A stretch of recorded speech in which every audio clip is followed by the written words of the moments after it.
The end of the world of Nirn. From just the get-go, it seems like an impossible thing, mainly because Bethesda wouldn't just end the game. There's no scenario where Bethesda would be like, this is the last Elder Scrolls, and we're gonna finish it right here with a bang. And they would just make it the end of the world. That's very probable that it wouldn't happen, just simply based on money. This franchise makes a lot of money, they wouldn't just end it. But talking about the lore of the game, is it really possible for this to happen? Yes, very, very possible. And there's two different scenarios. Probably the most likely scenario would be one that could be attributed to being very similar to the Rupture as far as Christianity is concerned. The Rupture is this scenario where God says, all right, we're gonna purge the earth, we're gonna kill everyone who is an infidel, and those who believe or those who are good will ascend to heaven. Now, I'm no theologist here, so I'm not sure exactly, how all those gears spin, but the idea of it is that the angels of heaven would come down and pretty much kill everyone who doesn't believe or is not good. Angels, in this case, not being this idea of angels that most Christians have of the girl with the wings and naked and just being like, oh, I love you. No, the angels in Christianity are supposed to be warriors that kill people. They're supposed to be the army of heaven. They're supposed to not be very nice. Lucifer, Satan, was an angel. Like, those are warriors. They would come down and kill everybody. Like, that's the idea of the Rapture. And in this scenario of Nirn, it's, in this case, would be demigods coming down from Oblivion and destroying the world. Pretty much what happened in Oblivion, where you have Miriam's Dagon coming out and killing everything, right? It's a scenario that is very likely. Some Oblivion masters want to destroy the world simply because it is in their nature to do so. Some of these guys just crave destruction, right? It's very possible for it to happen, or for them to try and make it happen, and it's happened quite a few times already in Oblivion and in Elder Scrolls Online, of course, with Molag Bal. But it's definitely not the most likely scenario. I talked about this a little bit a while ago when I did a secret video on the moons of the Elder Scrolls Master and Secunda, because there's something very crucial and important about these two moons that a lot of people don't realize. You see, so the bigger moon is called Master, the smaller moon is called Secunda. Master, I don't know if it actually comes from an actual real-life word, Master. I know that Masar is supposed to be an Arabic word for path, or something along those lines, and Secunda is just Latin for segunda. It means second, like a female version of going second. If a girl comes second, she was segunda, right? But the interesting thing is that Segunda is not actually Nirn's moon, but in fact is the moon of Maser. See, Segunda is not actually rotating around Nirn, it's rotating around the actual moon Maser itself. And this is something, you can see this in Oblivion, you can see this in Skyrim. If you pay close attention, you'll see that Secunda, you can find Secunda in front of Maser a few times, then you can see it kind of on the side and then behind it. Like, if you pay close enough attention, you will see that it's rotating through the moon. And the problem with this is that in real life, when this happens, it poses a problem. You see, the gravity of Nirn, and yeah, we're going nerdy here, the gravity of Nirn is way stronger than the gravity of Maser. The bigger the planet, the bigger the mass. Yeah, it's not the bigger the planet, it's the more mass an entity has, the more gravitational pull you have towards objects around you. So Nirn, obviously being bigger than Maser, has a stronger gravitational pull upon Secunda than Maser has, which means that slowly but surely Secunda will get closer and closer to Nirn and farther from Maser. And the way it's gonna work is, instead of being imagine Secunda rotating around Maser, instead of being a perfect circle, eventually it'll turn into an oval. So the edges are gonna be longer and longer, and the other edge, the opposite edges, will become closer and closer into Maser. Eventually, it's gonna it's gonna, what's the word for this? Slingshot. It's gonna slingshot into either the planet, which is the more likely scenario, or it's gonna slingshot away from the planet, which is the least likely scenario. It is also very likely that it might just simply crush Masser. It'll just hit into Masser, and which could turn into there's a couple scenarios that might actually happen here. If it crashes into Masser, a big massive chunk of Masser will probably break and fall into the Earth Nirn. And I mean, we'll talk about maybe the options that would, you know, what would be the options that we would have when something like that would happen, if you would have chunks of the moon falling into the planet. But it is also very likely that the whole moon of Masser might just explode and also fall into the planet. Or you might just simply have Secunda slingshot directly into the planet, with Masser just staying in orbit, which is the most likely scenario. Since this world, see, it's very unlikely that the moon would just simply slingshot away, because in the universe of the Elder Scrolls, there is really no universe. Outside of the planet and the moons, even believing that there is a moon for every divine, which is not necessarily proven, there is no universe. Like, outside of this kind of solar system, small solar system, there's nothing else. There's just a barrier that separates the world of Nirn and Aetherius and the Oblivion realms. There's nothing else. So if the planet, if the moon, I'm sorry, it would just slingshot away, it would probably just bounce off. Maybe it would make another sun and enter Aetherius, but that's pretty unlikely. It would just bounce again into the planet. But anyways, the most likely scenario is that Masser would stay where it is, and Secunda would actually crash into Nirn, pretty much creating, I mean, a cataclysm. It would destroy, very likely destroy the planet, or create a massive change into it, possibly triggering the end of the world. And there's a couple of very interesting things about this. You see, the moons are supposed to represent Lorcan. Lorcan being the god of humans, the patron of humans. When you think of a human, you think of Lorcan. He is the one god for humans, right? Whereas Auriel would be the god of elves. Like, it represents humans in every definition of the world.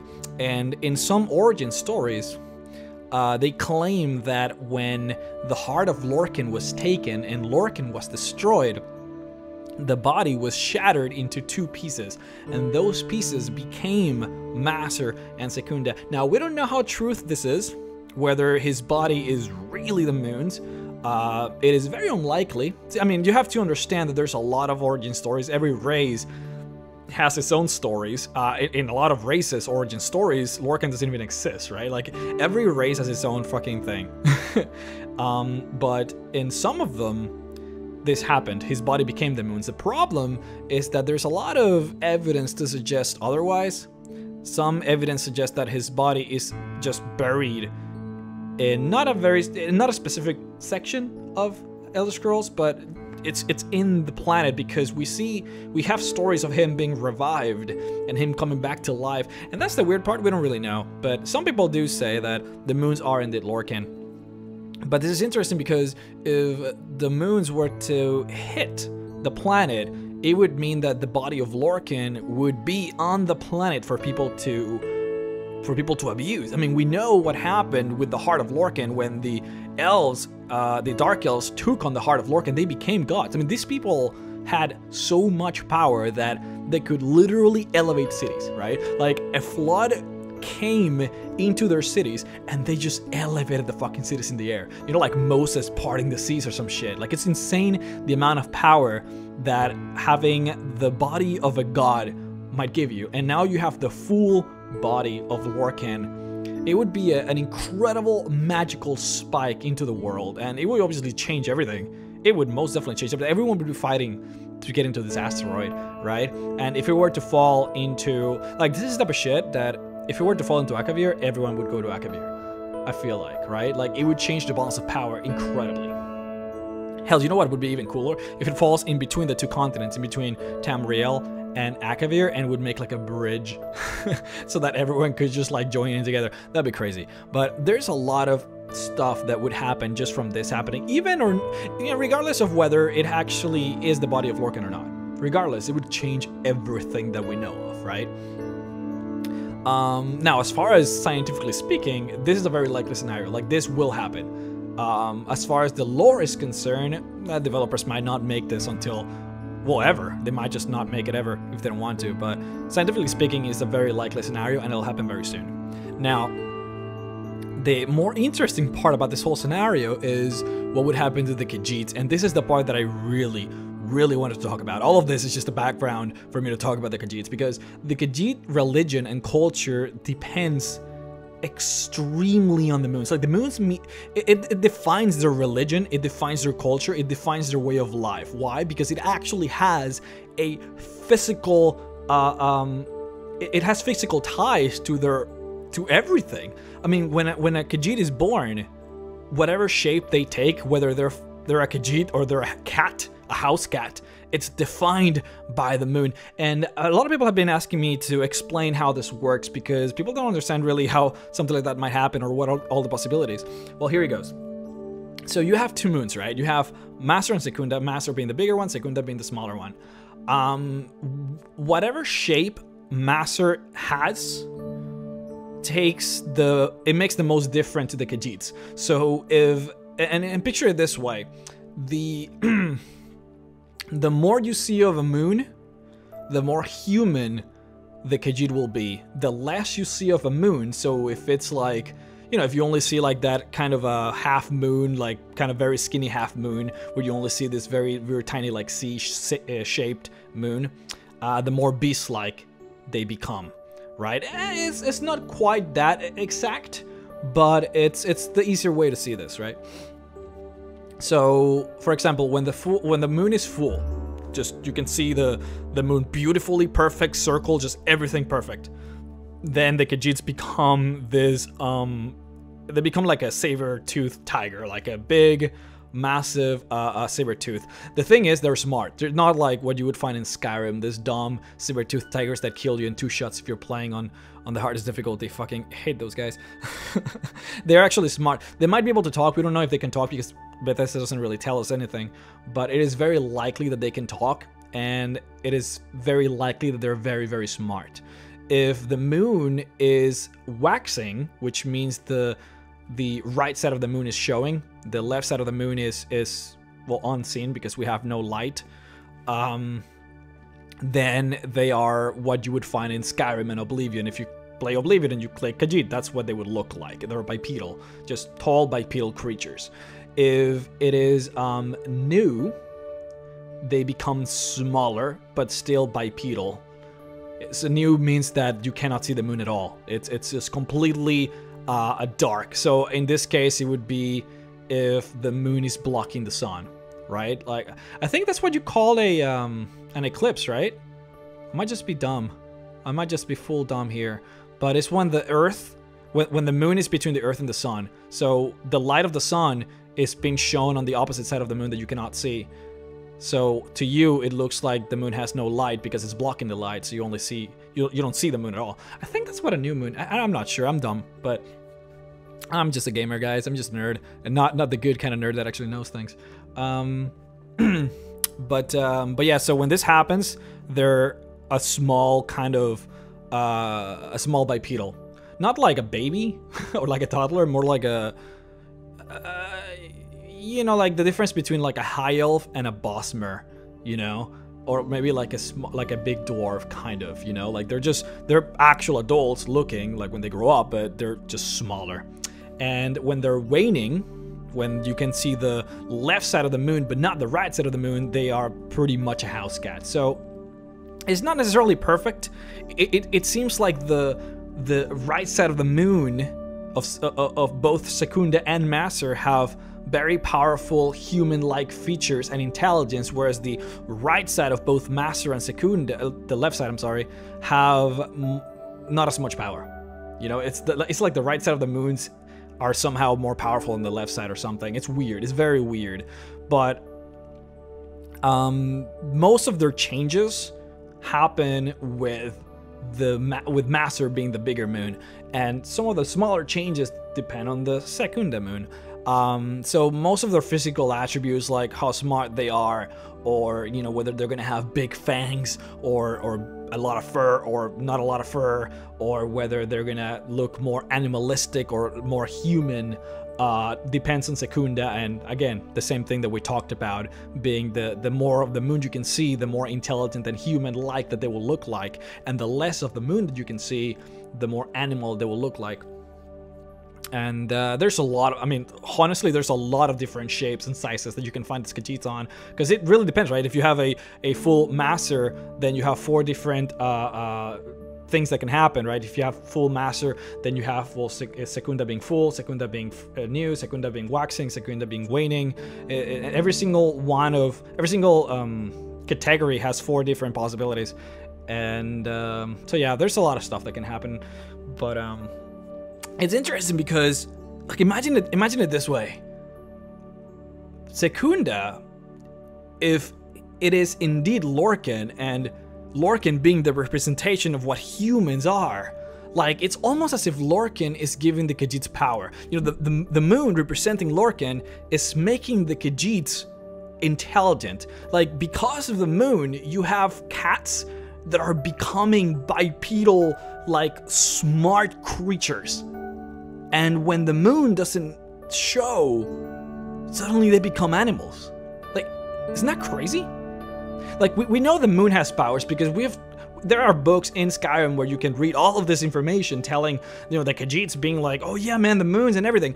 And we know that it is not a farce because vampires also suffer from the moon. Like, it is a factual, objective fact that the moon has power. It affects negatively the vampires, and it affects the Khajiits. So we know that there's something to that. There is something to the moon that is not a myth. It's not subjective. It is real, tangible power. And it affects the Khajiits, right? Now imagine what would happen if the moon would disappear.